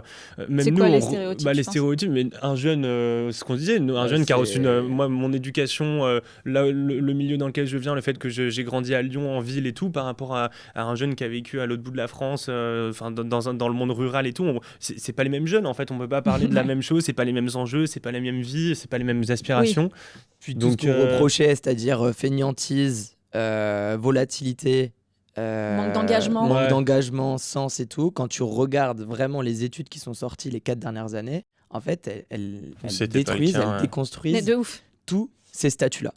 Que ça soit sur le sens, que ça soit sur la flexibilité. Moi, la stat que j'avais à l'époque, c'était que c'était les 45-62 ans qui demandaient plus de flexibilité que les jeunes.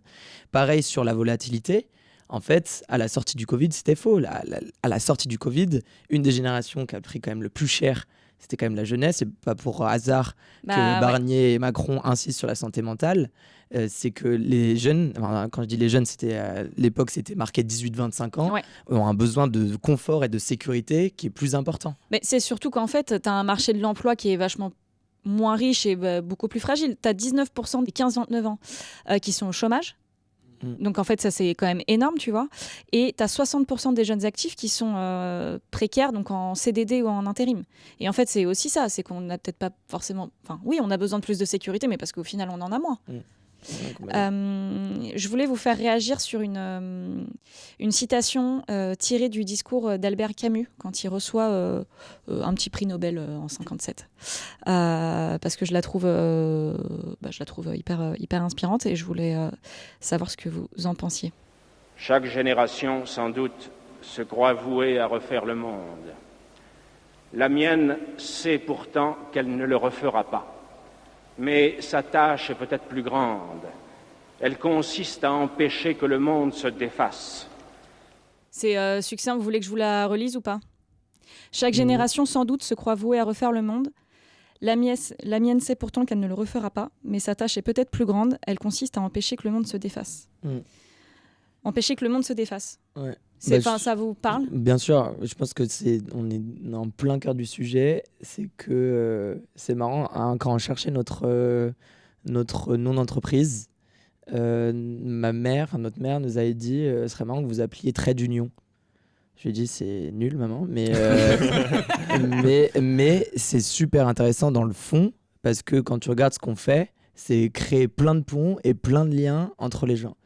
On crée du lien avec les personnes qu'on va voir, toi, comme vous, et on va essayer de vous lier, vous et les entreprises qu'on a trouvées inspirantes, avec des entreprises qui ont envie de progresser. Et là, dans ce que dit Albert Camus, c'est ça, c'est qu'au lieu de se défaire en plus c'est quand même d'actualité avec notre ami Donald, de rester individualiste, ce qui nous passionne dans ce projet du meilleur d'ailleurs, c'est de connecter les gens. Et moi, j'aimerais que le meilleur d'ailleurs, à 4-5 ans, ça devienne une espèce de plateforme de connexion entre des personnes qui sont trop forts sur l'IA, qui sont trop forts. Laurie, je sais que c'est un sujet qui était hyper important pour toi quand on était venu sur l'égalité femmes-hommes, sur l'environnement, sur l'engagement collaborateur, avec des personnes qui ont envie de progresser, tu vois. Et de créer des liens autour de ça. Le Tour de France, sur ça, il nous a apporté tellement... Il y a des gens qui sont brillantissimes, et ça, c'est un message qui est trop cool, et c'est la première fois qu'on le passe depuis le Tour de France. Il y a des gens qui sont brillantissimes en France sur les sujets managériaux.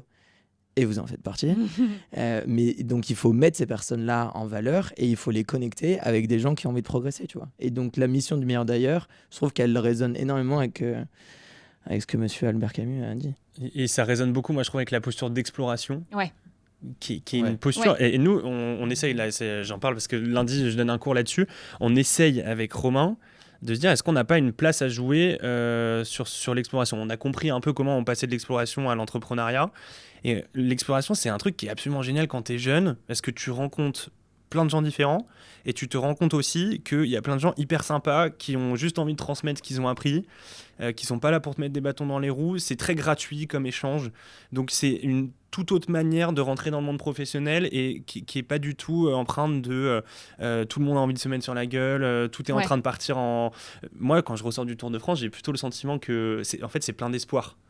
Et vraiment, parce que quand on passe une journée chez vous, on ressort, on a la patate, on se dit qu'il y a plein de choses qui sont possibles. C'est Flore Vasseur qui disait ça, où elle avait travaillé des années dans le journalisme d'investigation et tout, ce qui est aussi très bien. Et elle disait, mais en fait, au bout d'un moment, plus je creusais, plus je me rendais compte que l'humain était capable du pire. Et l'exploration, c'est un peu la posture inverse, c'est d'aller voir des initiatives qui sont cool, qui sont dans l'action, où on teste des choses, on fait des trucs. Et ça donne vachement d'espoir. Et moi, je sors du Tour de France, alors que je suis hyper alerte sur les sujets d'environnement, je suis l'actualité, je pense qu'on est tous... Il y avait une sorte d'anxiété par rapport à moi, ça. Moi, j'avais une forme d'anxiété assez forte en me disant, mais d'impuissance, quoi. Et quand je sors de cette année d'exploration, espoir de fou, j'ai envie de tout partager, j'ai envie d'avancer, j'ai envie qu'on puisse former des jeunes à partir en exploration aussi, sur plein de sujets différents. Parce qu'on peut explorer sur plein de sujets. En fait, l'exploration, c'est un super moyen de faire de sa passion un métier. Ouais. Parce que tu rencontres des professionnels dans ton secteur d'activité, et donc tu peux essayer, là où tu as le plus d'énergie, tu peux essayer d'en faire ton métier. Là où la plupart du temps on te dit la passion, mets-le un peu de côté. Ouais. Et tu captes toi un peu, John, l'inquiétude des jeunes, tu vois, genre l'éco-anxiété, de voir un peu... Ouais. En fait, tu vois... la fin de la citation d'Albert Camus, il dit notre responsabilité est que le monde ne se défasse pas. Voilà. Elle consiste à empêcher que le monde se défasse. Voilà. Et en fait, je pense que pour revenir à des basiques, c'est le vieux sage qui va parler, les gars. Ça nous fait du bien. Non, c'est juste qu'en fait, un truc hyper simple, c'est que quelque part, on emprunte le monde à la génération d'après. Ouais. En fait, tu rends un truc, dans l'idéal, on va le rendre à nos gamins, et autant le rendre dans un état qui est, si possible, supérieur ou égal à celui dans lequel on l'a trouvé. Et c'est pour ça que je pense qu'on fait de l'innovation sociale ou managériale. C'est pour faire en sorte que les conditions de vie, de travail, de cohabitation, de coexistence s'améliorent, pour que les générations qui arrivent aient une meilleure vie que la nôtre. C'est ça, dans l'idéal. Je pense qu'on a beaucoup perdu. Ouais. Et c'est ça, je pense, c'est une forme de responsabilité ou de raison d'être qui me semble hyper importante. Oui, parce qu'il n'y a qu'à voir aujourd'hui l'état de la planète. Nous, notre mission, parce qu'on n'a pas trop le choix, c'est de la maintenir aujourd'hui la mieux possible. C'est qu'on porte le fardeau des aînés. Exactement. Mais mine de rien, on est quand même une génération qui on a le mérite de s'être éveillé, c'est-à-dire qu'on le sait, de porter des convictions fortes, vous en êtes l'exemple, et en fait on fait preuve de résilience et quasiment de sagesse en fait. Tu vois. Vous en pensez quoi de votre génération à vous ? De la nôtre ? Ouais, les Gen Z, je crois. Moi, partie de la Gen Z. Moi, comme je te disais, je trouve ça dur de parler de génération. Enfin, ce que je pense de ma génération, parce que je trouve qu'il y a des gens dans notre génération, des figures dans lesquelles je me retrouve pas du tout. Ouais. Et en même temps, d'autres avec qui. Moi, je trouve que, honnêtement, encore une fois, parce que on est très souvent, nous, avec Romain, liés à des actions positives et tout ça, je trouve que le moment est assez passionnant. Je sais pas si c'est bien de dire ça ou pas au vu de la gravité de la situation, mais quand même, le fait d'être tout le temps connecté à cette action-là, je trouve ça passionnant. Donc, je trouve qu'on a une génération qui a des enjeux communs qui sont géniaux. Moi, j'ai plein d'amis avec qui on partage des discussions hyper intéressantes sur comment on peut construire un autre monde et tout. Et après, mais de manière beaucoup plus générale, j'ai du mal à te répondre sur le... parce que voilà, il y a aussi des gens autour de moi qui ont des idées que je partage pas du tout.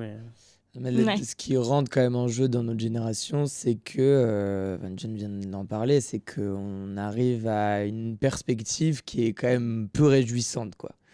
Et qui est en plus éprouvée scientifiquement. Donc ça change, à l'inverse d'autres générations, ça change quand même un peu la donne. Et ce qui change pour nous, du coup, c'est que... c'est une phrase d'un DRH qu'on avait entendu qui disait que notre génération n'avait plus de temps à perdre sa vie à la gagner.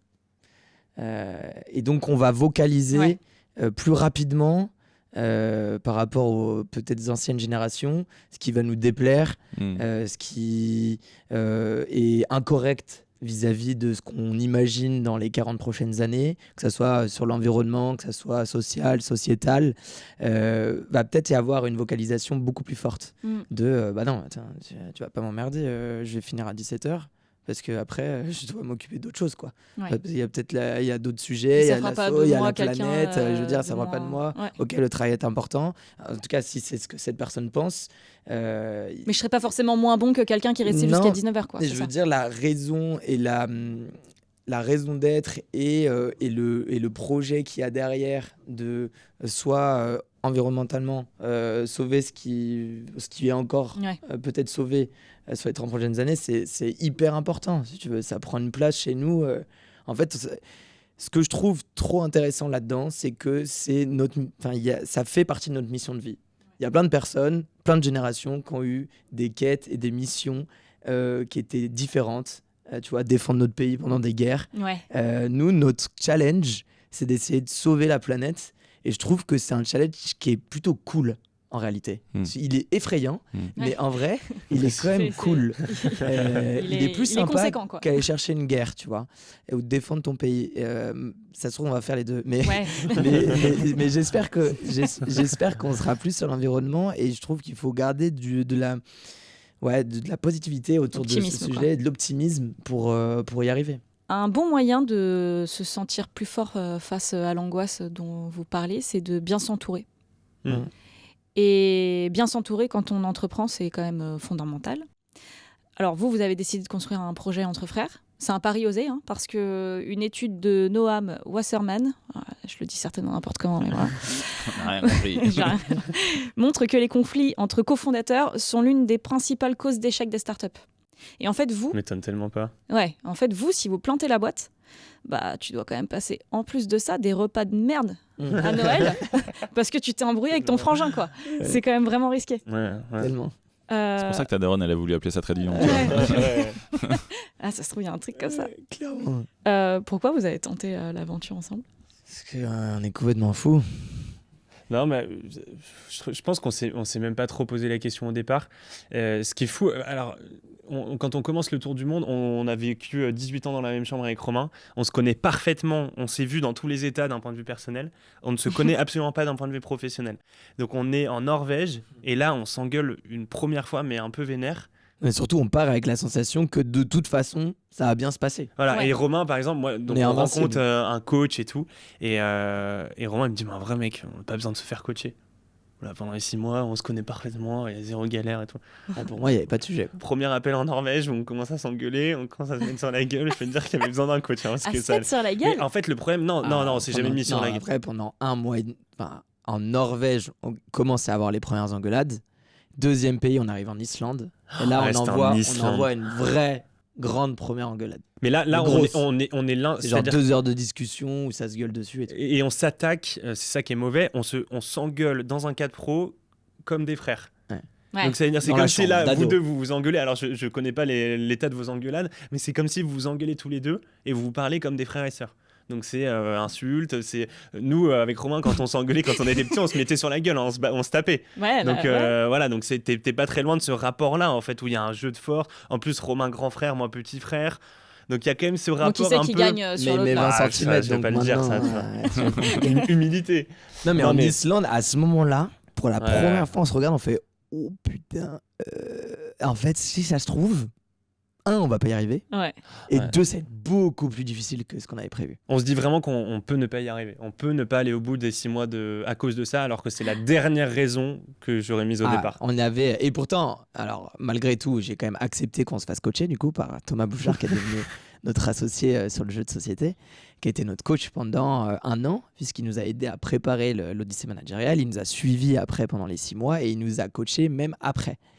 Et malgré le coaching de préparation, en fait, oui, pendant ces premiers mois, si tu veux, le lien perso est trop fort, quoi. Il prend le dessus Ouais. et on n'arrive pas à faire la différence. Clem qui commence à me dire, mais mec, on est frères, mais en même temps, on est associés. Je suis là, mais de quoi tu me parles? T'es mon petit frère on a vécu 18 ans, enfin, je connais ton doudou, quoi. Ferme ta gueule. Vas-y. Qu'est-ce que tu Il racontes, commence quoi. à balancer des dingueries là. Non, mais je veux dire, il y a... Autant de parler à Lapinou. Non, mais sérieux. Laisse-moi travailler. Donc, bon, après, ce qui a été du coup hyper intéressant, ça a été toute la construction Ouais. de notre. C'est ce que je disais en conférence, c'est qu'on est. Notre fraternité avait 25 ans, enfin 23 ans à l'époque, mais notre association professionnelle, notre fraternité professionnelle avait 0 année. Ouais. Et en fait, quand tu as 0 année, bah, tu apprends tout, quoi. Tu apprends à marcher, comme tout le tu monde, apprends à grandir. Et donc, on a mis, et encore aujourd'hui, on s'engueule, on a mis, je sais pas, là, ça fait quoi, 4 ans qu'on travaille ensemble. Je pense qu'on a bien mis 2 ans et demi, 3 ans à avoir une relation pro plus stable, plus saine, à instaurer de la communication non violente. Instaurer de la communication non violente entre 2 frères qui ont habité ensemble dans la même chambre pendant 18 ans, dire à ton frère, les faits c'est ça, mon émotion c'est ça, ma demande, mon besoin et ma demande c'est ça demande un effort, mais après ça crée des moments. On a eu une dernière discussion à Lille où on s'était engueulé assez gravement. Parce qu'on a cette histoire de carton rouge qu'il faudra qu'on vous raconte, mais on s'assoit sur un canapé pendant 2 heures. Quand tu es 2 heures face à ton frère et que tu envoies une communication non violente sur chacun, ce qui s'est passé, la relation elle prend un autre tournant, et en même temps ça renforce tout du coup. Ouais. C'est très très fort après. Alors quelques apprentissages quand même qu'on a pu tirer de ça. Moi je me souviens, une des grosses sources d'engueulade par exemple, c'est que Romain le dimanche soir il a besoin de regarder le Canal Football Club. Donc c'est-à-dire une émission de foot, c'est le moment où il a besoin d'être le plus posé possible pour commencer sa semaine. Moi, le dimanche soir, c'est le moment où j'organise ma semaine, la semaine qui arrive. Qui fait ça là? Et donc en fait, mais on se retrouve face à une situation où on a 2 besoins qui sont complètement différents et qui rentrent forcément en conflit parce que lui, il regarde son Canal Football Club et moi, je lui parle de ce qu'on va faire dans la semaine. Et en fait, là, c'est vraiment le point de départ de la compréhension de tous les mécanismes qu'on a. Enfin, on a commencé à comprendre, voilà, on n'a pas les mêmes besoins, on a commencé à amener un peu ce côté communication non violente. Il se trouve qu'on rencontrait quand même des gens au quotidien qui nous parlaient de ça. Ils nous parlaient de comment on collabore bien, la communication, comment on gère les conflits. Donc, on se devait quand même d'appliquer ce qu'on voyait.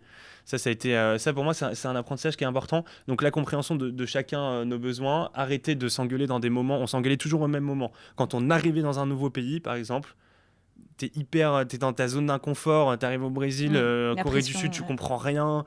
Et là, et nous, c'était une machine à laver et tout. Là, on s'engueulait à ce moment-là, tout le temps. Et donc, on a commencé à repérer les moments où on s'engueulait, les forces, les faiblesses de chacun et tout. Et ce qu'on a de très important, et ça, c'est notre papa qui nous l'a mis à un moment parce qu'il sentait que ça allait un peu trop loin dans les... On est volontairement très transparent parce que les gens ont un peu idéalisé un moment la relation qu'on pouvait avoir et tout. Donc, on en parle très ouvertement. Et c'est la notion de carton rouge. Donc, c'est de se dire à un moment, il y a notre fraternité avant la réussite de ce qu'on est en train de faire, du meilleur d'ailleurs. Et donc, il y a des limites, des zones qu'on ne peut pas dépasser. Et si on dépasse cette limite-là, on arrête le projet. Et ça, on est très clair dessus depuis le début. Donc, c'est 3 cartons rouges. Et donc, voilà, c'est 3... on se donne on ne s'est pas donné de carton rouge encore, mais tu donnes un carton rouge, s'il y en a 3, on arrête le projet. Et c'est la fraternité, on sauve la fraternité avant le projet. Et après, à côté de ça, je veux dire, là, tu as tout cet aspect qui demande beaucoup de travail, d'investissement et tout. Et tu as l'autre côté qui est absolument magique, où tu as l'aspect fraternel qui te rend supérieur, qui te rend meilleur, plus fort, qui te transcende dans les relations pro, où quand tu es sur scène devant 400 personnes, en fait... Tu partages avec ton frère. Ouais, mais en un clin d'œil, tu vis des trucs forts tu comprends avec ce ton qui se frère, passe, ouais. tu sais que c'est à lui... je veux dire, en un hochement de tête, on va savoir qu'il veut prendre la parole. Dans les négociations, quand on arrive tous les deux en position de frère, tu as une espèce de confiance qui se gère à deux, où tu sens que ça fait un effet sur les gens. Et ça, nous, on en joue et ça nous aide énormément. Quoi. Les gens, ils et ça, connaissent c'est pas une notre prénom, force incroyable. Ils nous appellent les frères Meyer, les gens ne connaissent pas notre prénom. Et encore personne connaît notre nom d'entreprise. Donc notre nom d'entreprise, c'est le meilleur d'ailleurs. mais tout le monde nous dit oui, les frères Meyer. Mais voilà, donc je pense que c'était hyper important aussi dans la construction de notre business, de la croissance et tout. La fraternité a été hyper importante. Ouais. John, toi, tu t'as pas créé Shodo avec ton frangin, tu as créé Shodo avec Guillaume. Ouais. Pour autant, j'ai l'impression que c'est un duo qui fonctionne bien. Pourquoi tu l'as choisi, lui ? Parce que c'est un ami. Sur le moment où on se lance, on se connaît hyper bien. Je peux pas te dire. En fait, si, je peux te dire. C'est un pote de base. Guillaume, on s'est rencontrés dans notre ancienne boîte. Il est arrivé en janvier 2016. Donc on fait 16, 17, 18. Donc on bosse 3 ans ensemble. Et en fait, en 3 ans, moi c'est une période aussi où dans mes fonctions d'alors, je redescends beaucoup en support du recrutement. Lui, il était recruteur. Parce que l'enjeu de l'époque, il était là. Donc en fait, on se met beaucoup à collaborer. Et puis, tu découvres que tu as des similitudes. Enfin, tu vois, on a des similitudes sur la perf, sur le fait d'avoir toujours envie d'être meilleur, sur la vision du monde, enfin, sur plein de choses qui font que t'es à l'aise. On a aussi fait pas mal les Sud-Coréens, les gars. C'est-à-dire que on bossait dur et après on allait se mettre des boîtes le soir. Pas avec du saké, mais bon, bref, t'as compris. Et en fait, je pense que tu as tout ça, tu te vois, tu sais que tu sais bosser très très dur, tu sais que tu sais mal te parler. Et mal te parler, pour moi, c'est ça qu'il faut. C'est un crash test, c'est le crash test dans ton couple, c'est le crash test dans ta relation d'associé. C'est finalement d'être capacité d'être en confiance, d'être dur avec les idées. Dans l'idéal doux avec les hommes, c'est là qu'on apprend après effectivement à séparer, enfin tu vois, être capable de dire ton idée elle pue la merde, mais sans que l'autre le prenne, enfin sans que ce soit des attaques ad hominem, tu vois, en fait je pense que c'est les limites que vous avez franchies au début, d'attaquer l'homme, ça c'est un problème. Tu pètes la relation un peu. Nous on n'est pas, mais je pense que tu vois, j'ai aucun problème à dire que on doit être capable de progresser sur de la communication non violente. C'est ce que j'allais vous dire. Parce que nous on n'est pas trop dans la CNV, quoi, tu vois. Mais vous êtes direct. Ah oui. Ouais, on est très direct. Mais donc, du coup, regarde deux choses. On sait être direct sans que ça altère la relation. Ce qui est une qualité. Ce qui est pas ouf, c'est que les gens qui nous voient nous parler comme ça, ils sont kéchos. Ouais. Tu vois, c'est-à-dire, j'ai une anecdote. J'ai un de mes meilleurs potes, c'est Flo, c'est le parrain de mon fils. Et quand on a lancé Shodo, il a mis 100 000 balles sur la table pour nous aider à nous développer. Et ça faisait, je sais pas, quelques mois que la boîte elle tournait et on était dans un tout petit bureau, je sais pas, petit bureau de 9 mètres carrés. Et lui vient bosser et en fait il nous entend, on se parle mal, tu vois. Ça dure 20 minutes. Mais t'attaques la personne ou... Ouais, je sais pas, on attaque tout ce qui bouge là. Il y a tout qui prend. Mais nous, c'est normal, tu vois. Ouais. Et lui, il est là et tout. Je pense qu'il est débordé. Et moi, je sors du bureau, je fais me couler un café ou je vais aux toilettes, je sais pas ce qui se passe. Et Guillaume, il me raconte, il me dit, il y a Flo. Il me dit, ça va Guillaume avec John? Ça va avec John Non, parce que vous allez paniquer la boîte, hein, rassurez-moi. Tu vois. Et en fait, il lui dit, je vais reprendre mes encas. Et en fait, il lui dit, non, mais t'inquiète, on se parle tout le temps comme ça, etc. Et je pense que toi, tu le vois souvent. En fait, on le fait devant tout le monde. Et je pense qu'aussi, c'est une forme de transparence, de se parler comme ça devant tout le monde. Je sais pas te dire si c'est bien. Mais ça te fait pas mal? T'as pas l'impression que ça dégrade la relation un petit peu? Non, ça dégrade pas la relation. Je suis hyper... tu vois, ça me fait vraiment cogiter là, ce que j'entends là sur la CNV, le fait que nous ça a abîmé la relation, c'est-à-dire si tu veux, on se retrouvait dans des engueulades où on se mettait comme quand on était petit sur la gueule, où tu vas sur des attributs physiques, où t'es petit, tu vas lui dire, moi je disais Romain, toi t'es un petit, Voilà, il disait t'es un gros. C'était plus ça, mais. Et c'était plus exactement ça, mais on venait se faire mal. Il y a 2-3 discussions où on tu voulais faire ressort, mal à l'autre. où on avait l'intention de faire mal à l'autre, et là, moi je me souviens, il y a des moments où on met 24 heures à venir se reparler un peu normal. Non, et tout. Tu vois, on s'abîme. Guillaume, du coup là, c'est je sais pas, quasiment 10 piges qu'on bosse ensemble. J'ai souvenir une seule fois où c'est parti en vrille. Et où, tu sais, je pense on s'est pas parlé pendant 24 heures, tu vois, genre le strict minimum, tu vois. 24 heures, quoi. Ouais, ou 24, ou peut-être 36 heures, tu vois, je te rajoute la TVA. Et où, tu sais, il me dit, vas-y, il faut qu'on parle, je vais le voir chez lui à Montrouge, et là, on parle, tu vois, t'arrives...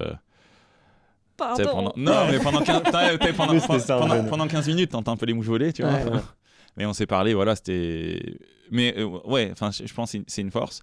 Ce que vous dites quand même sur la CNV, ça me fait cogiter parce que je pense que c'est... En fait, tu rajoutes une corde à ton arc, c'est important de savoir... en fait, ça, je le fais avec ma meuf. Tout à l'heure, je vous ai entendu parler, là, de quand on arrive dans les pays, on se frite. Moi, avec ma meuf... Maintenant, tu vois ce que c'est... J'ai aussi non, mais en vrai, les thérapies qui marchent dans ton couple, ça marche aussi dans ton couple d'associés. Ah, c'est clair. C'est une de nos j'ai compris que on s'engueule tout le temps dans la bagnole. Ouais. Parce que toi t'as ton délire, tu veux préparer ta semaine, lui mettre le CFC. Ouais. Moi, elle pète un plomb dans les bouchons. Et moi, tu sais, je suis dans les bouchons. Je dis, je suis dans les bouchons, qu'est-ce que je te dise, on s'en balèque, hein, t'es dans les bouchons, qu'est-ce que tu veux faire? Tu vas pas passer par-dessus la voiture d'avant. Donc, moi, je suis dans les bouchons, je suis en détente, j'écoute la radio. Et elle est à côté de moi sur le siège, pète un plomb. Et là, elle pète un plomb, et là, c'est une grenade dégoupillée. Et bah, tu vois, on est, je me suis dit, bon, en fait, ok. Soit tu continues, le schéma il se répète et en fait ça dégrade ta relation alors que c'est quand même complètement con. Tu vois, quand elle te dit est-ce qu'on peut partir à 10h, tu dis toi t'as la flemme de partir à 10h du matin. Ben en fait, ouais, tu fais l'effort et tu dis ok, vas-y, on part. Donne-moi l'heure à laquelle tu veux qu'on parte, bébé, et je suis prêt et on démarre. Et en fait, comprendre ça. T'es plus sous l'émotion. Moi, je trouve le plus fort avec la communication non violente, c'est que t'es pas au moment où tu reparles calmement. T'as laissé passer l'émotion qui te fait dire des trucs qui vont faire mal à la personne. Ouais, parce que nous, on le fait toujours. On se laisse au moins 24 heures. Ouais, et du coup, t'as eu le temps de poser le truc, d'avoir pris quelques notes, d'avoir un peu construit et tout. Puis on prépare. Et on prépare. Et du coup, tu ressors, t'as des actions, c'est concret. Alors, c'est un peu de l'extérieur. Je pense qu'il y a des gens qui seraient en fou rire en nous voyant le faire parce qu'en effet, entre deux frères, t'es là, tu fais les 4 étapes et tout, c'est un peu ridicule. Et en même temps, une fois qu'on l'a fait, on en ressort toujours avec des beaux moments. Mais on le fait quand c'est grave, on le fait quand c'est pas là, c'est limite carton rouge. Et après, tu vois, j'ai un autre complément parce que il me semble important quand même. C'est que le comportement qu'on a l'un avec l'autre, on l'a pas avec les autres. Ouais, c'est ça aussi. Tu vois. Oui. Ouais. Ah oui, mais c'est normal, c'est pas la même relation, ça serait dangereux. Mais tu pourrais vite tomber dans un schéma où tu fais le fou avec tout le monde.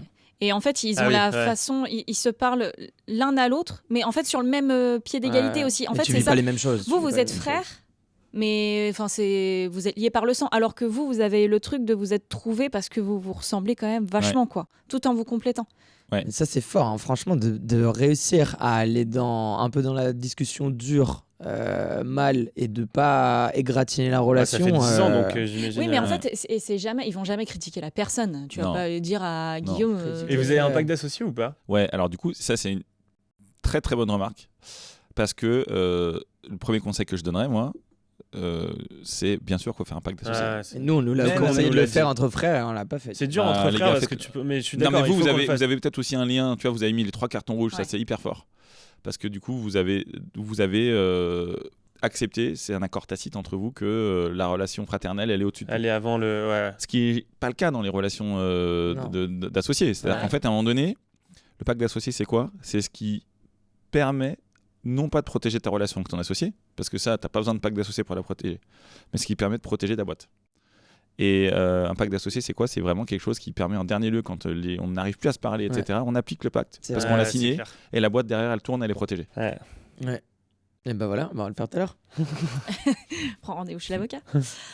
Bon, on a déjà bien avancé. Maintenant, est-ce que vous, les frangins, est-ce que vous aimeriez créer une boîte où vous pourriez mettre en œuvre tout ce que vous avez vu et appris en termes de management? C'est une sacrée question. Je pense qu'on n'y a pas réfléchi, donc on va répondre personnellement. Moi, j'ai grave envie, et je pense que c'est l'accomplissement ultime du meilleur d'ailleurs. Par contre, il y a une espèce de... On nous a posé cette question là, pour la première fois il y a un mois. Là. Par contre, il y a une pression que moi je me mets, où je me dis, on a vu tellement de choses que si on n'arrive pas à être la boîte française la plus forte sur ce sujet, je m'en voudrais toute ma vie. Parce qu'on a vu trop de choses, trop de modèles, on est censé avoir compris quels sont... Il n'y a pas de recette magique, mais il y a quand même des leviers. Culture de confiance, responsabilisation, autonomie et création d'une expérience collaborateur qui fasse sens. Si on respecte ces 3 leviers, il n'y a pas de raison qu'on aille sur le ravin, qu'on aille dans le ravin, franchement. Mais donc ça doit arriver, je ne sais pas dans combien de temps ça arrivera, c'est un souhait.